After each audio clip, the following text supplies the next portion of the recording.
মানুহৰ মনবোৰ একেই হোৱা হলে মৰম চেনে ভাল পোৱা একো নথকা হলে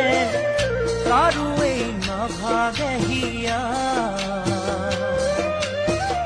মৰো বুলি ভাবি